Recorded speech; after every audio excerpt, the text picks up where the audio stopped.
So in our last video, we learned how to calculate the rate constant. And remember I said that rate constant actually is a little bit of a misleading term because it is not constant. It is only that way for a reaction. And now I'm going to put it even in a smaller box.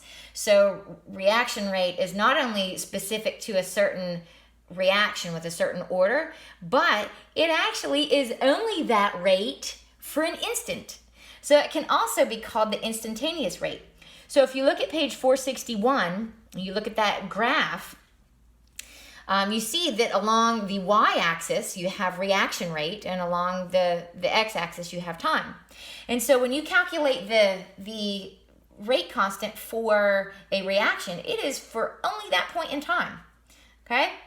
And now, so the calculation that we did last time for the reaction, for the rate constant is, that's functional. But in real time, what happens in real life is you do a reaction, right? You perform a chemical reaction and you get real-time data. So you know that you have this concentration at this certain time. Well, you know at 5 seconds later, you have this concentration. So the way that it's a little bit more useful is to determine the reaction order and to use actual data to figure out what the order of the reaction is, all right? And so we're gonna start off with example 15.2, okay? Now, if you look, we have H2. It says a chemist does an experiment with the following reaction. I'm gonna write the reaction up here. They reacted hydrogen gas plus 2NO. And since you see the 2 there, you know it's balanced. They've already balanced it for you. You don't have to do that. All right? But you also notice that these coefficients don't mean anything as far as the rate goes. Okay? And it forms dinitrogen monoxide gas plus water gas. Okay. Now, he runs 3 separate trials of the reaction, varying the concentration and measuring the instantaneous rate. Okay? His results are tabulated below. What is the rate equation, including the rate constant for this reaction? So we have trial 1, we have trial 2, we have trial 3.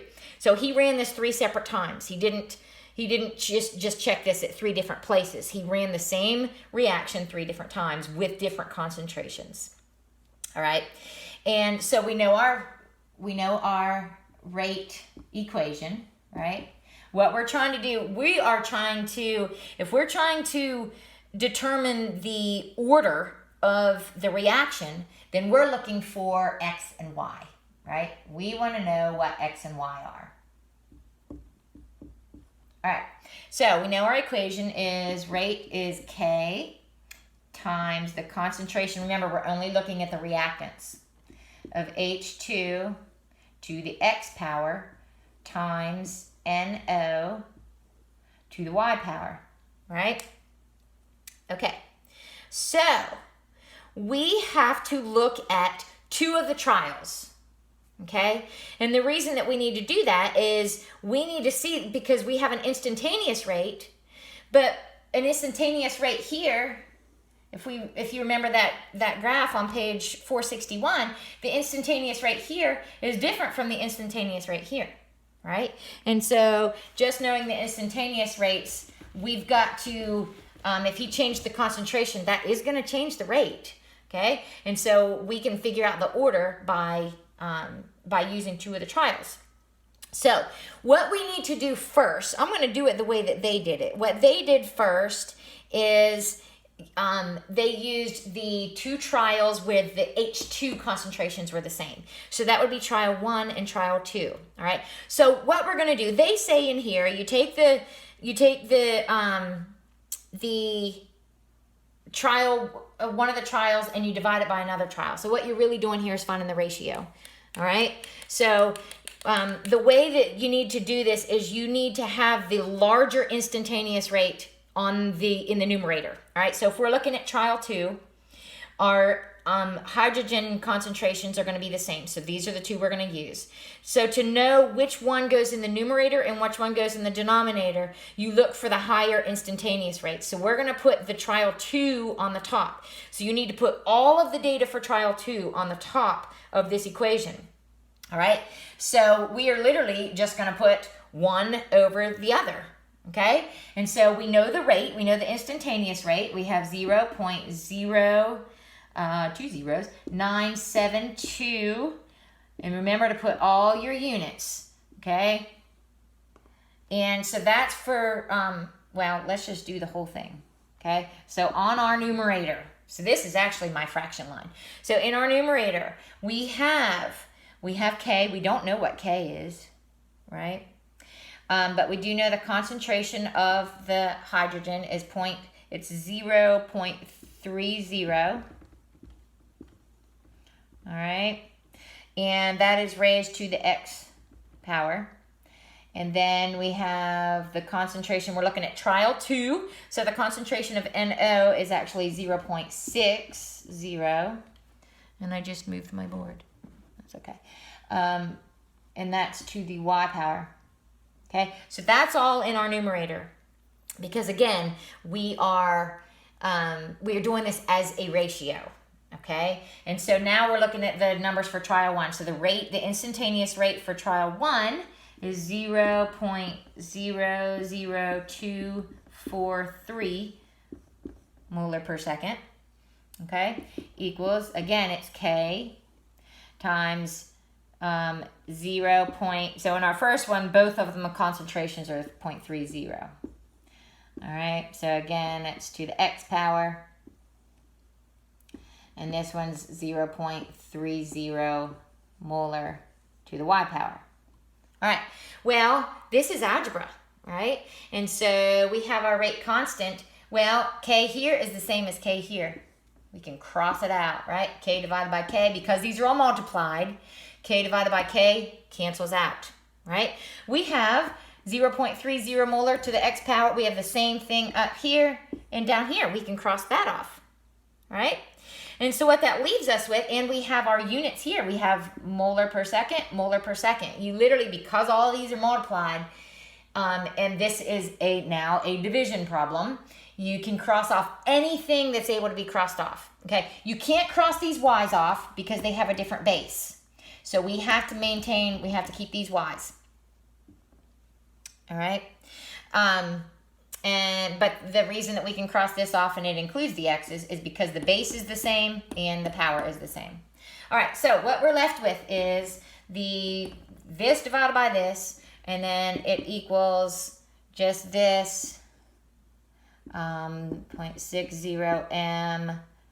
Actually, we can, since they're both raised to the Y power, we can just do 0.30 molar, all right? And they're raised to the Y power.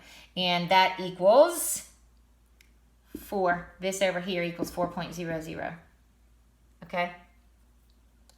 And we have 3 significant figures. That's why we have 4.00 here. And we don't have any units because we crossed them off. So here is our final thing. All right, so we still don't know what Y is. All right, 4.00 equals, if you take 0.6 divided by 0.3, you end up with 2, right? Because when you have it here, the molars will cancel out because they're dividing. Okay, so you have 4.00 equals 2 raised to what power? Well, we don't have to get into, for those of you that have had more algebra and know that we get into logs and stuff like that, we are never in this class going to get to numbers that are high enough that you would have to do anything other than knowing, all right, well, 2 raised to the second power, 2 squared is 4. All right, so that leaves us with Y equals 2. That's only halfway done. We're only halfway done. So we have Y equals 2 up here. Well, we still don't know X. Okay, so now we've got to turn around and do the same thing. Actually, I put the wrong, let's see, hold on. Anyway, we got to find the other one. Okay, really, I think this should be,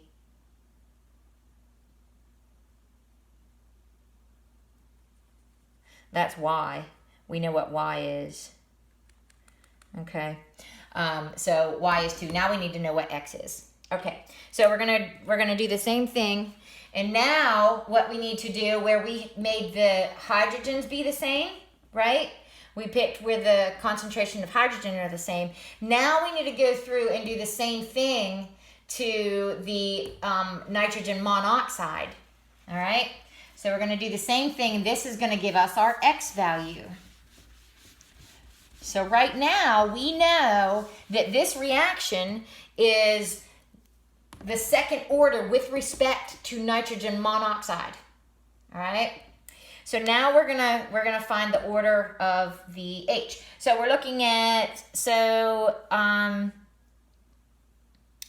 let's see, for nitrogen monoxide, we have trial 1 and we have trial 3 that have the same concentration for nitrogen monoxide. So those are the two we're gonna look at. Now, again, to know which numbers we put in the top of the fraction, we're looking at the instantaneous rate, which is gonna be for trial 3. All right, so we have 0.00486 molar per second. And let's just do the whole thing, okay? And then we have K times, and we're looking at trial 3.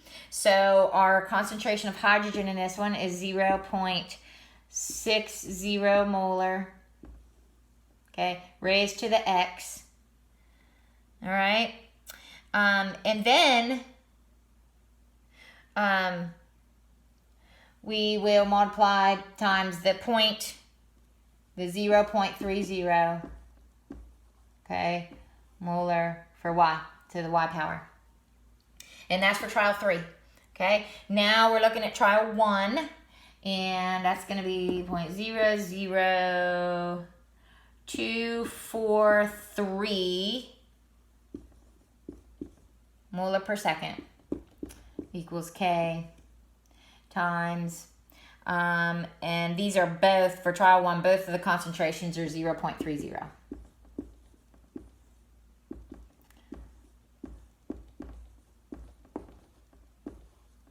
All right.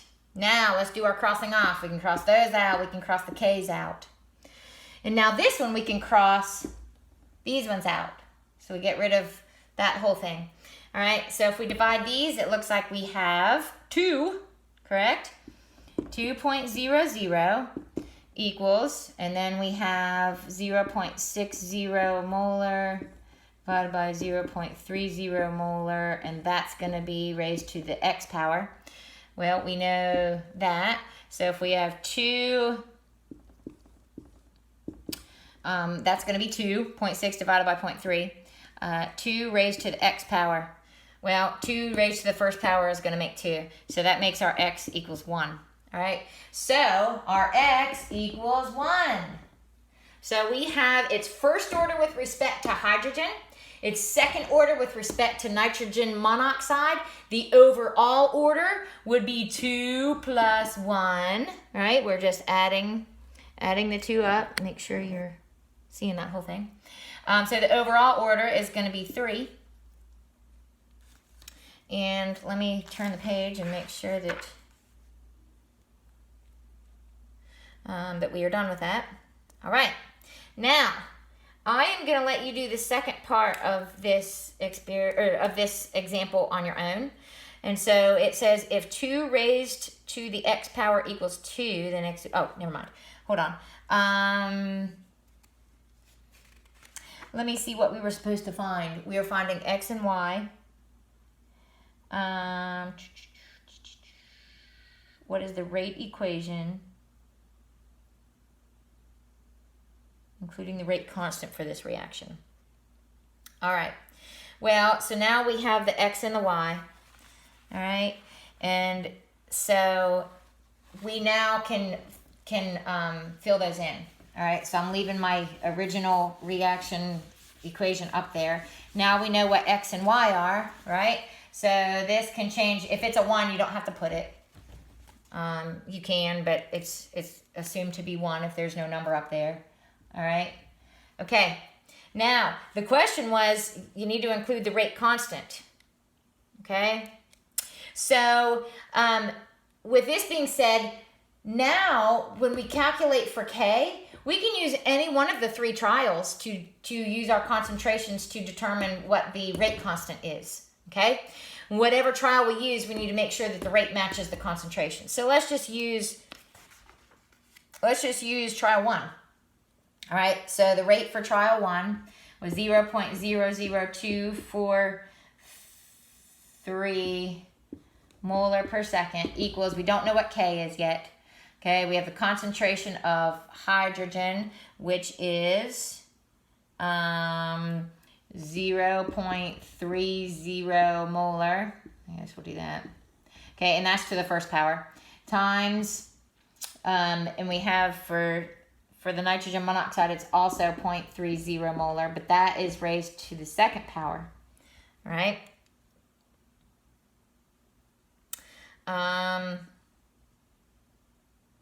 Oh, I'm going to turn my page. Okay. And now we're just solving for K. Okay. So we're going to do K equals 0.00243 molar per second divided by 0.30 molar times 30 molar, 0.30 molar squared. Okay. And so what that's going to give us, remember this has to be squared, so that's going to end up being 0.90. Okay. And so our numbers, I'm just going to get this from what's in the book. So again, down here we have m cubed, right? We have m squared times m to the first, so that's going to give us m cubed. We have one m up there, and so that's going to leave us m squared. Okay, so our answer is again going to be m squared times s. That's our units. Okay, and our number is 0.090. Okay, so our final rate equation, all right, we've just calculated K, so our final rate equation, which is what the question was, what's our final rate equation, all right, is going to be, and we have our rate constant now, 0.090, 1 over m squared times s, okay, and then times the concentration of H2, because now we don't put the actual concentration of H2 because now it's independent of concentration.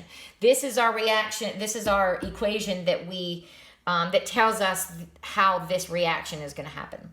All right, and then it's times the NO squared. And this is our final answer. So what this equation here tells us, that with this reaction, with hydrogen reacting with nitrogen monoxide to form dinitrogen monoxide and water, the rate of this reaction is going to be this rate constant, 0.090, 1 over m squared s, times the concentration of hydrogen times the concentration of NO squared. All right, that is our overall reaction, and that is our overall answer.